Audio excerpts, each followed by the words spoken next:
Bismillahirrahmanirrahim. Untuk kita kali ini kita sistem pengendalian manajemen atau controllership. Bahasan kita pada kali ini adalah analisis laporan keuangan bab 4 untuk controllership. Pertama adalah kita membahas tentang pengertian laporan keuangan. Dari beberapa pendapat dari hal ini adalah Principle of Accounting Indonesia Adoption. Definisi laporan keuangan adalah laporan yang disiapkan untuk para pengguna setelah transaksi-transaksi dicatat dan dirangkum. Maknanya di sini adalah semua transaksi-transaksi keuangan atau transaksi dalam perusahaan itu akan dicatat. Misalkan di sini dicatat dalam bentuk kwitansi atau bukti-bukti transaksi, kemudian dimasukkan ke dalam jurnal, ke besar dan seterusnya, kemudian dikelompokkan, digolongkan, kemudian dirangkum menjadi sebuah laporan keuangan.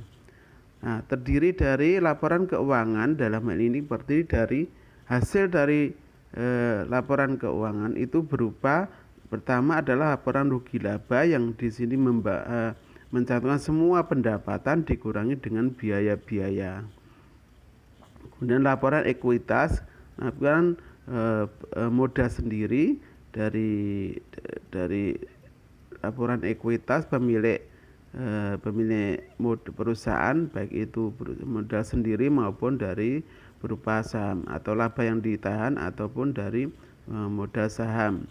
Neraca yang berisi tentang semua aset, sumber-sumber penggunaan sumber-sumber modal itu diperoleh dari mana dan penggunaannya itu asetnya dalam bentuk apa saja. Ini di dalam neraca rangkumannya. Kemudian laporan arus kas berupa arus kas itu dari mana, diperoleh dari mana saja dan dikeluarkan untuk apa saja di dalam satu periode arus kas, satu periode akuntansi. Ini akan tercatat di dalam arus kas. Kemudian pengertian Essential of Financial Management karya Engine F. Brigham. Definisi laporan keuangan perusahaan adalah beberapa lembar kertas dengan angka-angka yang tertulis di atasnya. Tetapi penting juga untuk memikirkan aset-aset nyata yang berada di balik angka-angka tersebut. Dalam ini angka-angka yang tertulis, bukti-bukti tertulis di dalam angka, jadi bukti-bukti kwitansi atau bukti-bukti surat-surat berharga itu semuanya tercantum di angkanya berapa. Nilai dari sebuah aset-aset yang berupa dinilai dengan uang, ya, dinilai dengan account monetary. Di balik angka-angka tersebut adalah aset. Ya, aset itu banyak, baik itu uang atau persediaan atau surat berharga atau itu harta atau itu kendaraan dan lain sebagainya, ya. Dalam hal ini adalah bukti angka tadi dalam bentuk kwitansi atau lembar-lembar angka yang tertulis di situ adalah nilai daripada sebuah aset. Kemudian menurut Intermediate Accounting karya Zaki Baritwan MSc, laporan keuangan merupakan ringkasan dari suatu proses pencatatan. Jadi transaksi-transaksi diringkas dari bentuk jurnal, jurnal buku besar dan sebagainya. Habis itu masuk neraca, ringkasan neraca saldo itu sebelum disesuaikan baru bentuknya adalah bentuk laporan rugi laba. Prosesnya selama tahun buku yang bersangkutan dalam satu periode akuntansi. Ini menurut Intermediate Accounting dari Zaki Baritwan. Prosesnya di situ proses pencatatan, dicatat, dikelompokkan, kemudian dirangkum dalam neraca besar, neraca saldo, kemudian baru dikelompok-kelompokkan menjadi mana yang masuk rugi laba, yang masuk perubahan modal, yang masuk neraca, seperti itu. Tujuan penyusunan laporan keuangan. Tujuan ini ada banyak ya, ada beberapa banyak tujuan-tujuan, tapi tidak saya jelaskan di sini kesemuanya. Tujuan disusunnya laporan keuangan memberikan informasi menyeluruh mengenai posisi keuangan, hutang, kemudian modal sendiri, terus aktiva lancar, aktiva tetap, itu posisi. Dan kinerja keuangan bisa mengukur dari laporan keuangan tadi, akan diukur kinerja keuangan dalam satu periode akuntansi, itu likuiditas, solvabilitas, rentabilitasnya dan sebagainya. Itu akan dibuat suatu analisis kinerja dari hasil pekerjaan sebuah perusahaan di dalam satu periode akuntansi. Kemudian arus kas perusahaan, sumber-sumber dan kemana saja arus kas itu diperoleh. Arus kas itu diperoleh dari mana, kemudian untuk apa saja. Nah, itu akan tertulis di dalam arus kas perusahaan. Tujuan laporan keuangan menurut para ahli ada informasi tentang apa. Dalam hal ini keputusan ekonomi untuk prediksi, untuk apa, untuk pajak, untuk apa dan sebagainya. Kemudian siapa yang dituju dalam hal ini adalah bisa saja itu investor, kreditor ataupun pemerintah dan sebagainya ya di sini. Kemudian untuk apa informasi itu digunakan dalam kaitannya dengan tentang pengambilan kebijakan ya, apakah investor itu melakukan eksekusi ataupun melepas dan sebagainya. Kalau itu adalah jual beli saham, apakah mau ekspansi atau tidak, potensi seperti apa yang diharapkan. Kemudian hierarki tujuan dengan tujuan lain atau untuk tujuan-tujuan yang lain. Ini adalah beberapa tujuan di dalam penyusunan laporan keuangan. Contohnya deskripsi analisis transaksi dan kejadian investor dan kreditor. Melihat rentabilitas dideskripsikan, dijelaskan apa makna di belakang kejadian itu. Nah, untuk memprediksi potensi ke depan, dalam itu potensi ke depan, evaluasi kemampuan untuk memperoleh laba, kemampuan aktivitas perusahaan dan sebagainya, itu akan bisa dilihat dari situ. Nah, tentunya dari investor melihat adalah kemampuan untuk membayar hutang atau kemampuan untuk membayar dividen, kemampuan untuk mengembalikan pinjaman dan sebagainya, kan dari investor seperti itu. Atau tingkat keuntungan yang diharapkan, potensi ke depan seperti apa. Nah, ini seperti itu laba periodik. Investor memprediksi untuk laba-laba yang akan datang ya. Ini katanya. Aspek organisasi pemerintah adalah umum pemerintah, investor dan kreditor, yaitu keefektifan manajemen dalam mengelola sumber daya yang dimiliki oleh perusahaan. Prinsip-prinsip laporan keuangan. Accounting entity yang menjadi fokus akuntansi adalah entitas tertentu yang harus jelas memisahkan hak dan kewajiban pemilik atau pihak lain yang entiti perusahaannya, yang memisahkan mana hak pemilik, mana itu utang, mana itu pinjaman atau hutang ya, atau itu milik sendiri, modal sendiri, mana pinjaman. Ini. Kemudian going concern dalam menyusun laporan keuangan harus dengan nilai sekarang, likuiditasnya. Nilai sekarang bukan nilai yang akan datang, nilai pada saat ini. Jadi nilai pada saat ini, pada saat transaksi itu dilakukan, pada periode yang bersangkutan, bukan next present value, bukan nilai, bukan, tapi adalah periode pada saat pengukuran laporan keuangan itu dibuat. Measurement mengukur kekayaan ekonomi dan kewajiban, mana berapa besarnya harta yang dimiliki, kewajiban yang dimiliki. Ya, bisa diukur berapa besarnya harga saham itu berapa, harga obligasi itu besarnya obligasi itu berapa, besarnya pinjaman itu berapa, itu bisa diukur. Tempero waktu atau periode tertentu dalam satu periode akuntansi ya. Dalam hal ini monetary unit adalah ukuran laporan keuangan. Laporan keuangan itu diukur dengan nilai uang, bukan unit barang atau unit-unit ya, satuan-satuan yang lain, kecuali semua diukur dalam moneter dan ukuran nilai uang. Kalau itu rupiah ya berarti ukurannya adalah rupiah, nominasinya adalah rupiah. Kalau itu dolar ya berarti satuannya satuan dolar. Seperti itu diterjemahkan ke dalam mata uang. Akrual penentuan pendapatan biaya pada posisi harta kewajiban ditetapkan tanpa melihat apakah transaksi kas telah dilakukan. Maknanya di sini semua transaksi itu dinyatakan itu sebagai transaksi pada periode itu, baik itu sudah ada cash ataupun piutang ataupun hutang ataupun piutang, itu adalah semuanya dinyatakan di dalam apa yang terjadi pada saat itu. Jadi tidak melihat berapa itu kas atau tidak. Maknanya seperti ini. Misalkan kita menjual barang itu secara kredit, contohnya 10.000 misalkan. Itu baik itu cash ataupun itu dipinjam atau itu hutang, tetap itu ada dilakukan sebagai transaksi pada periode itu. Jadi tidak menunggu kas kemudian baru itu dinyatakan transaksi, tidak.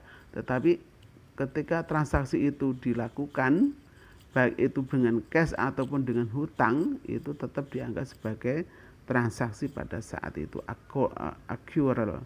Kemudian adalah exchange price, nilai yang terdapat dalam laporan keuangan umumnya didasarkan pada harga pertukaran yang timbul dari interaksi dua pihak pada suatu kejadian. Jadi nilainya dirubah ke dalam bentuk nilai harga uang itu sendiri. Misalkan kita ekspor impor pakai mata uang dolar, di dalam transaksi itu akan dirubah ke misalnya rupiah, kan tetap masuk ke dalam uang kita adalah dalam bentuknya nanti nilainya adalah nilai dolar, tetapi akan dicatat di dalam neraca itu akan tertulis sebesar berapa rupiah, itu akan diterjemahkan ke dalam satuan mata uang neraca Indonesia ya rupiah, bukan dalam bentuk dolar. Bukan, walaupun itu transaksinya pakai dolar, tetapi pada saat itu terjadi berapa nilai tukar rupiah terhadap dolar itu ditulis dalam bentuk rupiahnya. Seperti itu. Dan prinsip laporan keuangan yang lainnya adalah approximation, tidak dapat dihindari penafsiran umum, taksiran harga, pemilihan prinsip pencatatan, penggunaan aset dan sebagainya. Jadi ada beberapa hal yang harus ditaksirkan, misalkan harga dan sebagainya ditaksirkan. Nah, mengenai harga bisa saja penyesuaian harganya juga dicatat. Ada beberapa harus ditafsirkan, ini masuk misalkan biaya di muka, misalkan biaya di muka atau asuransi dibayar di muka, mana yang harus diperlakukan sebagai biaya, mana yang diperlakukan sebagai piutang asuransi dibayar di muka, seperti itu. Maka harus ditafsirkan untuk periode berapa lama, misalkan asuransi dibayar di muka, misalnya dibayar bulan November, dan laporan keuangan ini dibuat pada di akhir Desember, maka biaya November sampai Desember dianggap sebagai biaya, sisanya sampai bulan September tahun ke depan itu sebagai piutang asuransi dibayar di muka, seperti itu. Jadi ada beberapa yang harus ditafsirkan seperti itu. Kemudian judgement dalam penyusunan laporan keuangan banyak diperlukan pertimbangan berdasarkan keahlian akuntansi, baik pertimbangan pemilihan alternatif prinsip maupun pemilihan cara penyajiannya disesuaikan dengan kebutuhan. Cara penyajiannya. Kemudian general purpose, informasi disajikan dalam laporan, informasi dilakukan dalam laporan, bentuk laporan ya. Laporan keuangan dihasilkan akuntansi keuangan ditujukan buat pemakaian secara umum. Jadi tidak ini bersifat, laporan keuangan itu akan bersifat secara umum, siapapun penggunakannya seperti itu. Interlet statement neraca daftar interlet statement neraca ya. Nah, kemudian laba rugi, laporan sumber dan penggunaan dana atau laporan. Nah, dalam neraca itu kan berupa sumber-sumber modal maupun penggunaannya, aset. Sumbernya berupa aktiva, pasiva, kemudian berujuknya adalah aktiva, berwujud kas, modal kerja ataupun aktiva tetap dan sebagainya gitu ya. Substance over form akuntansi lebih menekankan kenyataan ekonomi suatu kejadian daripada bukti legalnya. Kenyataan kegunaan harga real. Kemudian materiality, laporan keuangan hanya membuat informasi yang dianggap penting. Laporan keuangan yang dimuat adalah hal-hal yang dianggap penting bagi keuangan itu. Misalkan yang penting saja, di luar itu nggak perlu kejadian apa yang terjadi, nggak perlu. Jadi transaksi berteman antara keuangannya berapa, terjadinya berapa, hutang piutangnya berapa dan sebagainya, cashnya nilainya berapa, itu yang dianggap penting yang dicatat. Nah, analisis laporan keuangan adalah analisis persentase untuk kenaikan dan penurunan dalam pos-pos terkait dilaporkan keuangan komparatif. Ya, ini adalah analisis horizontal ya, analisis horizontal. Yaitu membandingkan antara dua jenis laporan. Ini tahun 2017, ini 2016, itu membandingkan horizontal, itu artinya aset tahun 2017 dibandingkan dengan 2016 gitu, horizontal. Dan terjadi selisih di sini adalah perubahan minus atau tambah. Dalam bentuk persentase di sini, bentuk nominalnya di sini. Demikian juga kewajiban lancar tahun 2016, ini 17, selisihnya berapa, naik atau turunnya di sini, persentase dalam bentuk persentase. Nah, ini dianalisis mengenai terjadinya perbedaan total aset itu, total aset menurun, itu apa penyebabnya di situ. Terjadi kewajiban lancar berkurang, kemudian hutang jangka juga berkurang, kemudian total kewajiban akhirnya berkurang sebesar ini, akhirnya total asetnya berkurang. Ekuitas pemegang sahamnya bisa juga bertambah karena adanya apa yang menyebabkan ini berkurang. Nah, ini bisa dianalisis seperti itu. Berkurang-kurangnya ternyata adalah ada laba, misalkan laba untuk menutup kewajiban dan sebagainya. Atau di sini ekuitas pemegang sahamnya bertambah, misalkan bertambahnya karena apa? Di hutangnya disaur atau dibayarkan atau diperoleh dari modal sendiri yang dibayarkan untuk membayar kewajibannya tadi, sehingga terjadilah pengurangan dari kewajiban, aset total berkurang. Neraca yang ditampilkan di atas dapat dibahas untuk memasukkan perincian dari berbagai kategori aset kewajiban. Ini masih di analisis laporan keuangan horizontal. Nah, laporan rugi laba membandingkan 2016 dan 2017 ya. Ini penjualan naik turunnya di sini persentase, di sini ini bertambah atau berkurangnya di sini bisa dilihat selisihnya ya. Selisihnya kemudian diartikan persentasenya di sini. Apa penyebabnya tadi? Berkurangnya aset tadi, di sini laba operasi contohnya. Operasi ternyata mengalami kenaikan. Laba operasi mengalami kenaikan. Menaikkan otomatis kan nanti kalau laba operasi menaikkan bisa laba ditahan masuk di dalam aset gitu, seperti itu. Masuk di dalam aset, maka ada bisa berupa kas, bisa bentuk barang perdagangan dan sebagainya. Atau juga bertambahnya karena sehingga modal sendiri yang ditahan itu bertambah sehingga asetnya meningkat.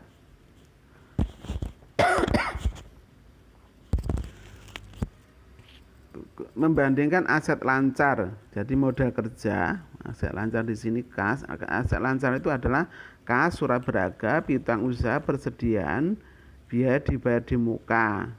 Ini yang tadi saya jelaskan di mana yang masuk neraca, masuk biaya di utang. Tahun 2016 dan 17 aktiva lancar itu adalah di sini ya, berupa ini dibandingkan antara 2016 dan 17 di sini. Kemudian terjadi selisih positif atau negatif, nanti selisihnya di sini. Maka total aset lancarnya bertambah 3,25%. Jadi penyebab total aset bertambah berkurang itu adalah bisa dijelaskan di sini. Kas meningkat, kemudian surat berharga meningkat, piutang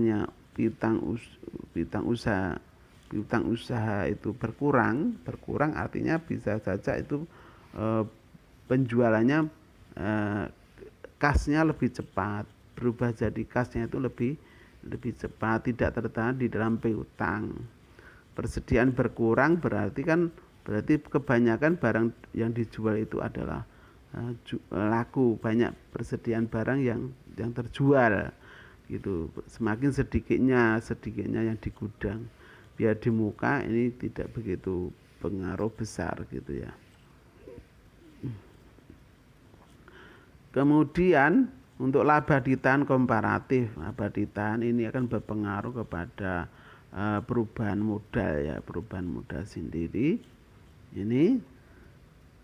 Ini laba ditahan awal bulan, awal tahun, awal periode, laba bersih dan sebagainya, totalnya sebesar ini, digunakan untuk dividen nggak ada dan sebagainya. Saham preferen, pembayaran saham preferen. Kemudian untuk saham biasa terjadi peningkatan. Saham biasa inilah laba yang ditahan tadi, totalnya di sebesar itu bertambah 25%. Akhirnya lama ditahan adalah meningkat di sini, maka timbulnya aset yang bertambah tadi, sehingga total asetnya bertambah. Pengaruh dari sini bisa dilihat. Guna pengertian analisis laporan keuangan vertikal. Ada jenis laporan keuangan yang menggunakan persentase untuk menunjukkan hubungan masing-masing komponen terhadap jumlah total dari satu laporan. Jadi vertikal itu ke atas ya, ke atas ini. Jumlah ini dibandingkan dengan yang di sini. Nah, persentase ini diperoleh. Ya, maksudnya gitu. Misalkan aset ini berapa persen dari total aset itu ketemulah di sini. 550 dibagi dengan ini ketemulah yang ini. Jadi aset lancar itu 48% dari total aset. Seperti itu maksudnya. Nah, bertambah berkurangnya bisa nanti dibandingkan di sini. Ya. Ini tahun 2016, ini 2017. Ini horizontal, vertikal itu di sini membandingkan. Misalkan di sini adalah aset investasi jangka panjang 95, di sini 95. Di bulan 8 ini adalah 95 dibagi ini. 1.139, 8,3%. Mengalami penurunan seperti itu dari sini. Ini juga sama ya, perhitungannya ini adalah masing-masing ini dibagi dengan ini. Nah, vertikal.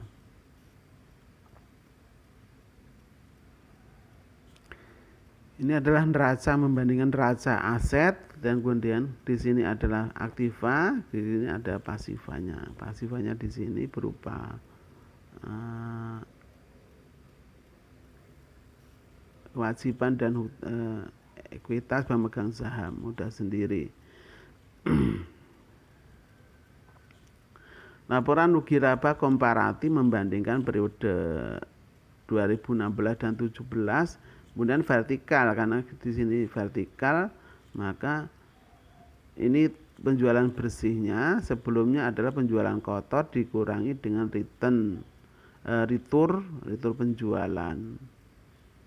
Masing-masing dibagi dengan ini, dibagi dengan penjualan bersihnya, ketemu 102. Mungkin juga ini 2%, 2,2%. 100%-nya di sini, di jumlah ya. Ini adalah minus, di sini plus dikurangi itu ketemu 100% di situ.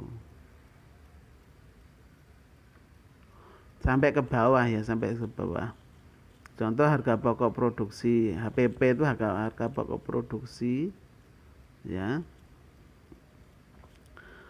Adalah 6,96% dari ini. Dari sini ya.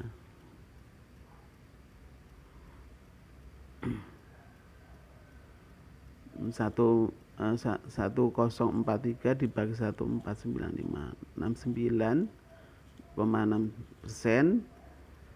Jadi ini adalah dibagi dengan ini semuanya persentasenya.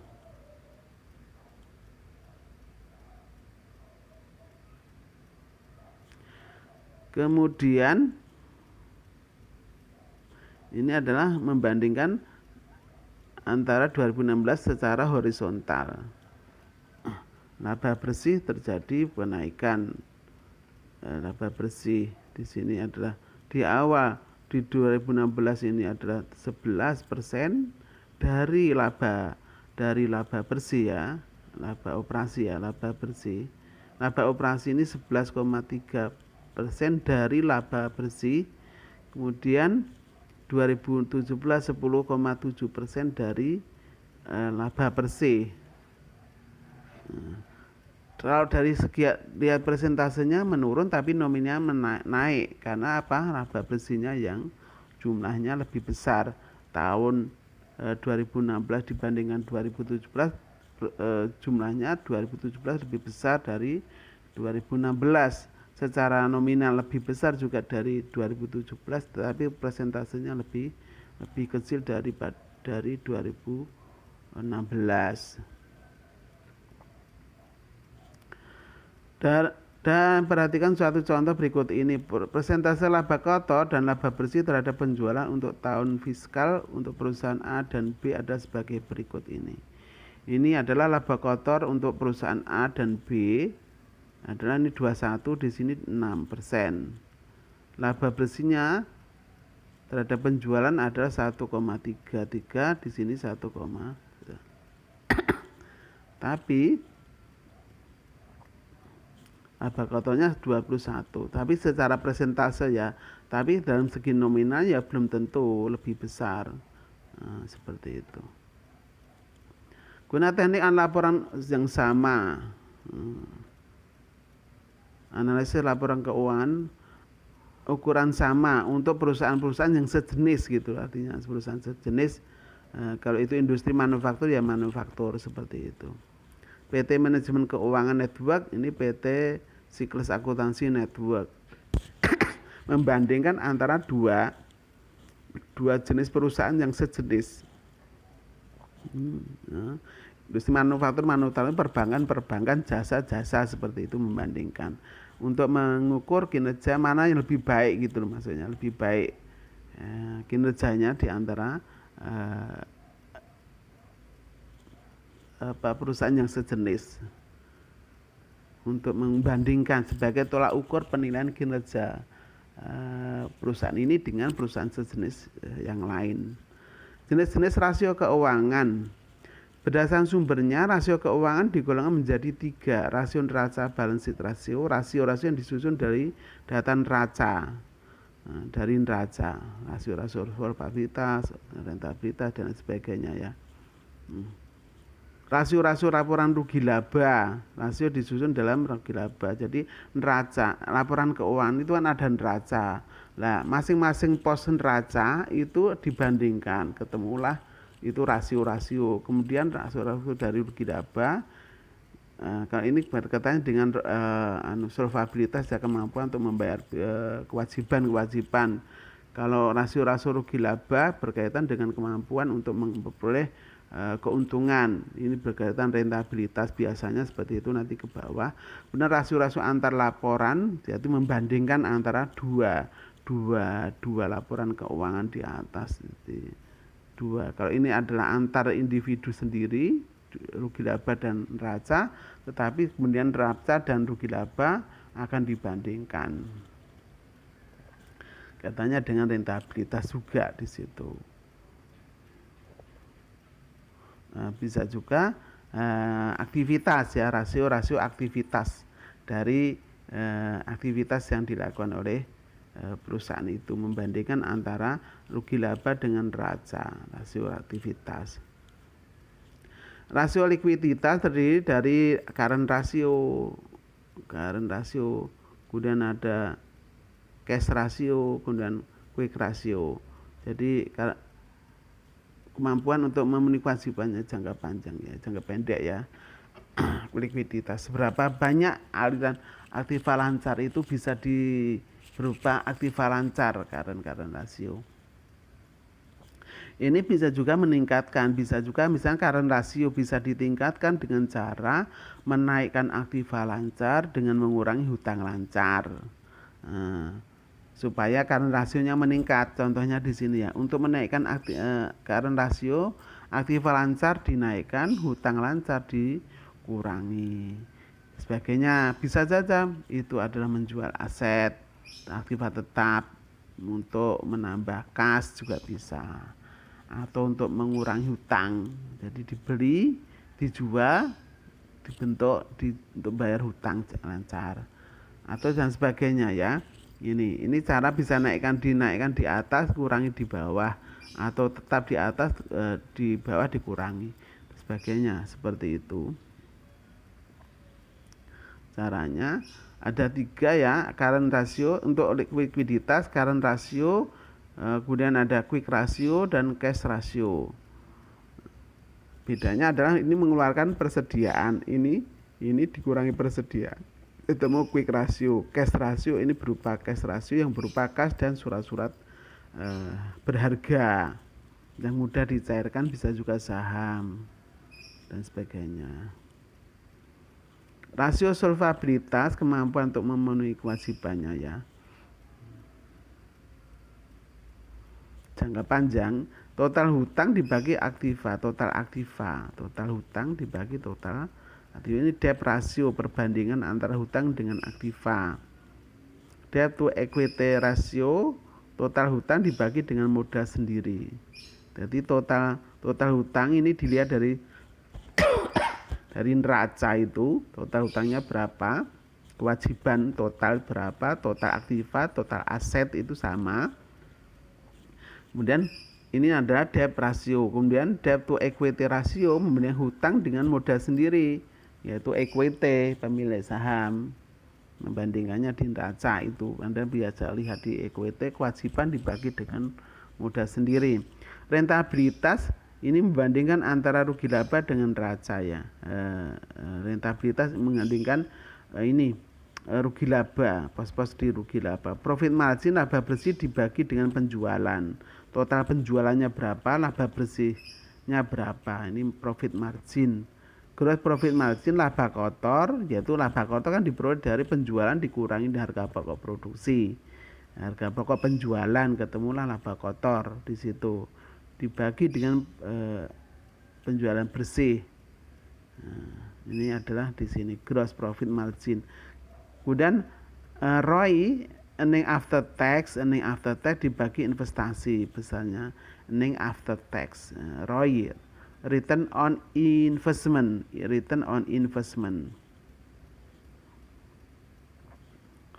besarnya investasi. Besarnya investasi. Net profit margin, di sini laba bersih setelah pajak, laba bersih ya, dikurangi dengan bunga, terus kurangi pajak. Laba bersih, profit margin, net profit margin dibagi dengan penjualan bersih. Kemudian return on asset, berarti total aset ya, EBIT, earning before interest and tax, laba bersih dibagi dengan total asetnya. Jadi neraca itu di paling bawah sendiri itu ada total aset, kalikan 100%-nya. Rasio aktivitas penjualan bersih, ada perputaran piutang adalah penjualan bersih dibagi rata-rata piutang dagang. Piutang dagang rata-rata ini adalah awal tahun dan di akhir tahun persediaan saldo piutang dagang di awal tahun 2016 dan di akhir tahun 2016 itu berarti laporan keuangan, dan dua tadi di jumlah. Jadi piutang 2016 dan 17 dibagi dengan di jumlah terus dibagi dua rata-rata, ketemulah di situ. Kemudian perputaran perputaran persediaan adalah harga pokok penjualan dibagi rata-rata persediaan. Kalau ini tadilah piutang, ini adalah persediaan, rata-rata persediaan awal tahun dan akhir tahun. Persediaan tahun 2016, persediaan tahun 2016 di jumlah dibagi dua, ketemulah itu rata-rata persediaan. Kemudian perputaran aktiva tetap penjualan dibagi dengan aktiva tetap. Total aktiva tetap di neraca itu ada di bawah, itu adalah total aktiva tetap. Perputaran aktiva tetap. Kemudian adalah perputaran total aktiva penjualan dibagi dengan total aktiva. Total aktiva. Kalau ini yang tetap, kalau ini adalah total aktiva atau total aset. Sama ya. Berikutnya pendekatan dengan sistem DuPont. DuPont analysis memang didasarkan pada perhitungan ROE, return on equity ya, return on equity. Laba bersih dibagi dengan pemilik saham, jumlah saham tadi, modal sendiri. Di mana perhitungan ROE dirumuskan sebagai ROE ini bisa diperoleh dari profit margin dikali total asset turnover dikalikan financial leverage ini. Financial leverage diperoleh dari sini. Ini profit margin ini diperoleh dari pembagian ini net income dibagi revenue, ketemu 0,1. Kemudian untuk aset turnover diperoleh dari revenue dibagi dengan average asset, ketemulah 2. Kemudian untuk financial leverage diperoleh dari ini aset average asset dibagi dengan equity, average equity, ketemu 2,5. Masing-masing dikalikan ini ketemulah 50%. Jadi 50% ini diperoleh dari 0,1 dikali 2 dikali 2,5. Ketemu 5% ini rumus yang ini. Kemudian ROE juga net income sales ini sebenarnya sama ya, yang di sini ini adalah terjemahnya ini. Kemudian ini terjemahnya ini, yang ini ada terjemahnya ini ya, ini sama saja sebenarnya. Maka diperoleh untuk menaikkan ini salah satunya beberapa cara untuk cara menaikkan ROE ini, caranya bisa menaikkan salah satunya di antara 3 tadi, yaitu ini profit marginnya ditingkatkan atau total asetnya turnovernya juga ditingkatkan, financial leverage-nya ditingkatkan untuk mendapatkan ROE yang lebih tinggi, seperti itu ya. Atau pos-pos ini bisa diperhatikan, contoh ya, profit margin untuk bisa meningkat, misalkan net income-nya ditingkatkan, nah, gitu, net income-nya ditingkatkan dengan cara apa? Pendapat net income-nya ditingkatkan, laba bersihnya, atau juga ini bisa juga ya, meningkatkan salah satu pos-pos di sini. Pos-pos ini ditingkatkan supaya masing-masing nilai-nilai ini bisa meningkat. Pos-posnya ini ditingkatkan. Ini analisis DuPont. Ini kurang lebihnya nanti bisa dipelajari kok, soalnya dikerjakan.